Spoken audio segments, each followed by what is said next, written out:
सभी को मेरा अभिवादन।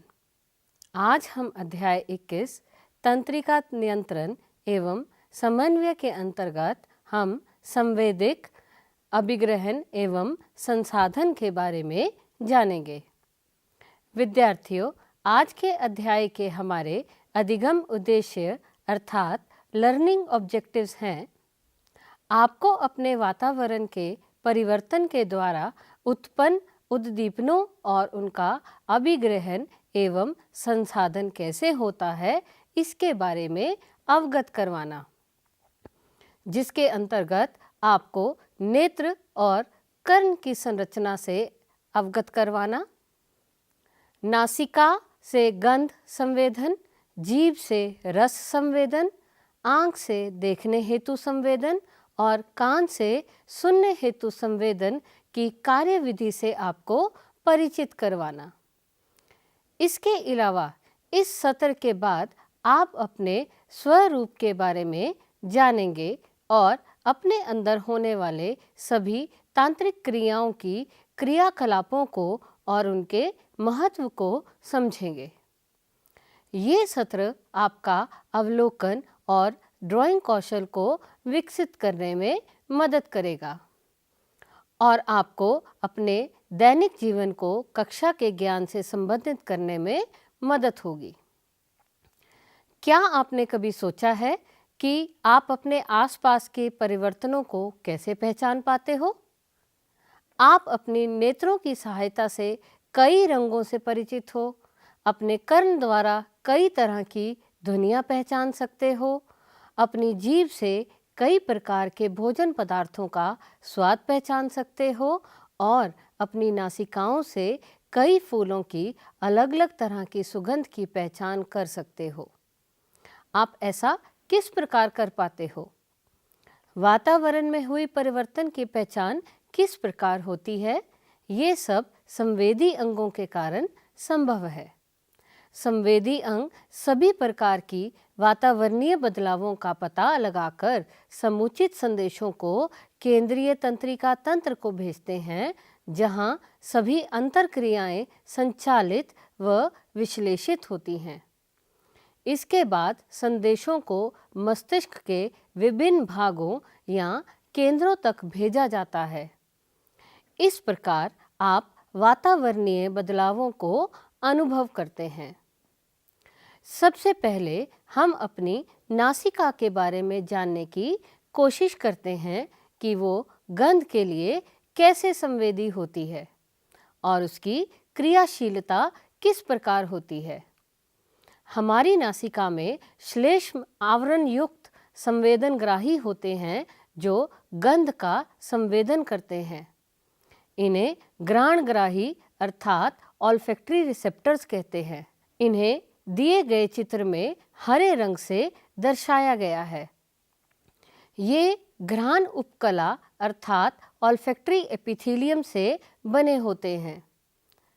ऑल्फैक्टरी एपिथेलियम को पीले रंग की कोशिकाओं से दर्शाया गया है। ऑल्फैक्टरी एपिथेलियम में 3 प्रकार की कोशिकाएं होती हैं। घ्राण उपकला की तंत्रिका कोशिकाएं अर्थात न्यूरॉन्स बाह्य वातावरण से सीधे एक जोड़ी सेम के आकार के अंग में विस्तारित होते हैं। इन्हें घ्राण बल्ब अर्थात ऑल्फैक्टरी बल्ब्स कहते हैं, जो लाल रंग से दर्शाया गया है। घ्राण बल्ब मस्तिष्क के पदाधर तंत्र अर्थात पैलेटल नर्व्स का विस्तारण है। विद्यार्थियों, क्या आपने कभी ये महसूस किया है कि जब आपको सामान्य जुकाम अथवा प्रतिश्याय होता है तो आपको किसी भी व्यंजन का स्वाद अच्छा नहीं लगता? क्या आप जानते हैं ऐसा क्यों होता है? हमारी नासिका यानी घ्राणांग तथा जीभ दोनों ही विलेय रसायनों की पहचान करते हैं। स्वाद के लिए संवेदन तथा घ्राण गंध के लिए रासायनिक संवेदन क्रियात्मक रूप से समान है तथा ये दोनों परस्पर संबंधित है। आपकी स्क्रीन पर जो आरेख आप देख रहे हो वो स्वाद कलिकाओं का है। जीभ स्वाद कलिकाओं द्वारा स्वाद की पहचान करती है। स्वाद कलिकाओं में रस ग्राही होते हैं। आहार अथवा पेय पदार्थ के प्रत्येक स्वाद के साथ मस्तिष्क स्वाद कलिकाओं से प्राप्त विभेदक निवेश का समाकलन करता है और एक सुरुचिकर अवगम अनुभव होता है। विद्यार्थियों, आपने कभी न कभी छायाचित्रकार अर्थात फोटोग्राफर से अपना छायाचित्र तो ज़रूर निकलवाया होगा। क्या आपने कभी जानने की कोशिश की है कि तस्वीर ग्रहता यानी कैमरा किस प्रकार कार्य करता है और आपकी शक्ल को हूबहू आपके छायाचित्र में उकेर देता है? जिस प्रकार कैमरे में लेंस होता है और एक पर्दा होता है जिस पर आपका छायाचित्र छप जाता है, ठीक उसी प्रकार आपके नेत्र भी आपके द्वारा देखी गई वस्तुओं की छवि को आपके मस्तिष्क में हूबहू बना देता है। आइए इस प्राकृतिक कैमरे यानी कि हमारे नेत्रों की संरचना एवं इसकी कार्यविधि के बारे में जानें। हमारे एक जोड़ी नेत्र खोपड़ी अर्थात स्कल में स्थित अस्थि गर्तिक, जिसे नेत्र कटोर अर्थात ऑर्बिट्स कहते हैं, में स्थित होते हैं। वयस्क मनुष्य के नेत्र लगभग गोलाकार संरचना है। नेत्र की दीवारें 3 परतों की बनी होती हैं।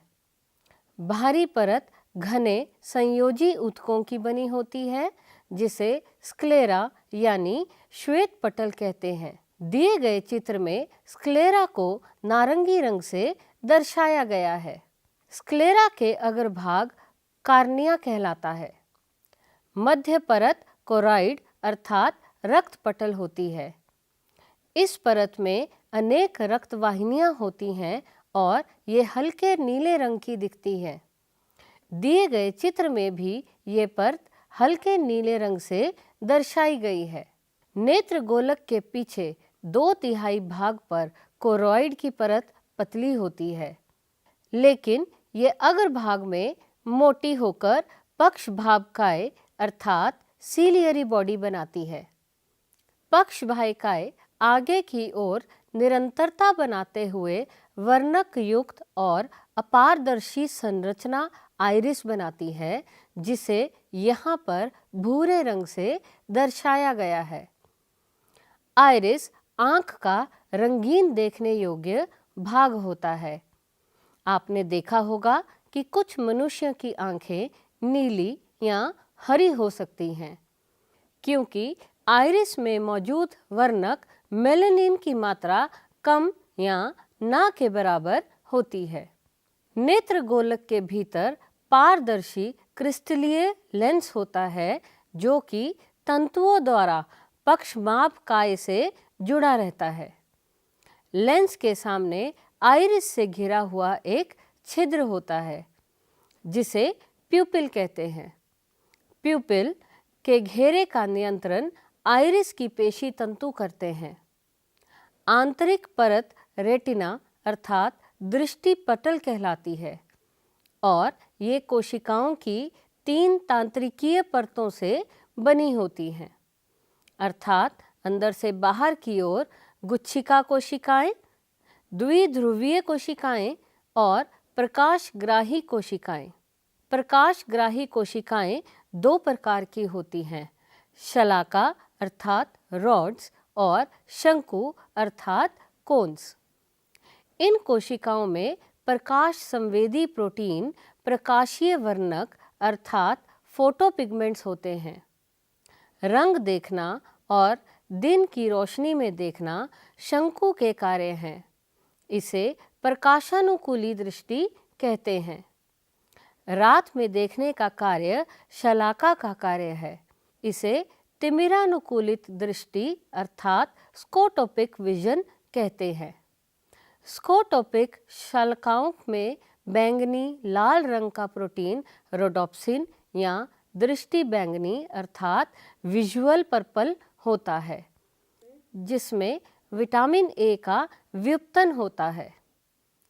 मानव नेत्र में 3 प्रकार के शंकु होते हैं, जिनमें कुछ विशेष प्रकाश वर्णक होते हैं जो कि लाल, हरे और नीले प्रकाश को पहचानने में सक्षम होते हैं। विभिन्न प्रकार के शंकुओं और उनके प्रकाश वर्णकों के मेल से अलग अलग रंगों के प्रति संवेदना उत्पन्न होती है। जब इन शंकुओं को समान मात्रा में उत्तेजित किया जाता है तो सफ़ेद रंग के प्रति संवेदना उत्पन्न होती है। दृक् तंत्रिका अर्थात ऑप्टिक नर्व नेत्र तथा दृष्टि पटल के नेत्र गोलक के मध्य तथा थोड़ी पश्च ध्रुव के ऊपर छोड़ती है तथा रक्त वाहिनी यहाँ प्रवेश करती है। प्रकाश संवेदी कोशिकाएं उस भाग में नहीं होती हैं, अतः इसे अंध बिंदु अर्थात ब्लाइंड स्पॉट कहते हैं। अंध बिंदु के पार्श्व में आँख के पिछले ध्रुव पर पीला वर्णक बिंदु होता है जिसे मैक्युला ल्यूटिया कहते हैं और जिसके केंद्र में एक गर्त होता है जिसे फोविया कहते हैं। फोविया रेटिना का पतला भाग होता है जहाँ केवल शंकु संघनित होते हैं। ये वह बिंदु है जहाँ दृष्टि क्रियाएं यानी दिखाई देना अधिकतम होता है। कॉर्निया और लेंस के बीच की दूरी को एक्वस चैम्बर यानी जलीय कोष्ठ कहते हैं, जिसमें पतला जलीय द्रव नेत्रोत अर्थात एक्वस ह्यूमर होता है। लेंस और रेटिना के बीच के रिक्त स्थान को काचाभ कोष्ठ अर्थात विट्रस चैम्बर कहते हैं। इसमें एक पारदर्शी द्रव भरा हुआ होता है। ये पारदर्शी द्रव काचाभ द्रव अर्थात विट्रस ह्यूमर कहलाता है। दृश्य तरंग दैर्घ्य में प्रकाश किरणों को कॉर्निया व लेंस द्वारा रेटिना पर फोकस करने के लिए शालकाओं व शंकु में आवेग उत्पन्न होते हैं। ये पहले इंगित किया जा चुका है कि मानव नेत्र में प्रकाश संवेदी यौगिक यानी प्रकाश वर्णक ऑप्सिन जो कि एक प्रोटीन है और रेटिनल जो कि विटामिन ए का एल्डिहाइड से बने होते हैं। प्रकाश ऑप्सिन से रेटिनल के अलगाव को प्रेरित करता है। फलस्वरूप ऑप्सिन की संरचना में बदलाव आता है तथा ये झिल्ली की पारगम्यता में बदलाव लाता है। इसके परिणाम स्वरूप विभवांतर प्रकाशग्राही कोशिका में संचारित होती है तथा एक संकेत की उत्पत्ति होती है जो कि गुच्छिका कोशिकाओं में द्विध्रुवीय कोशिकाओं द्वारा सक्रिय कोशिका विभव उत्पन्न करता है। इन सक्रिय विभव के आवेगों का दृक् तंत्रिका द्वारा मस्तिष्क के दृष्टि वल्कुट क्षेत्र में भेजा जाता है, जहाँ पर तंत्रिकीय आवेगों की विवेचना होती है और छवि की पूर्व स्मृति के अनुभव के आधार पर पहचान होती है। विद्यार्थियों, आप मुझे ये बताएंगे कि आप हमेशा सीधे कैसे चल पाते हैं और अगर आप कहीं लड़खड़ाते हैं तो आपको आपके शरीर का कौन सा भाग संभलने में मदद करता है। ये हमारे कर्ण हैं।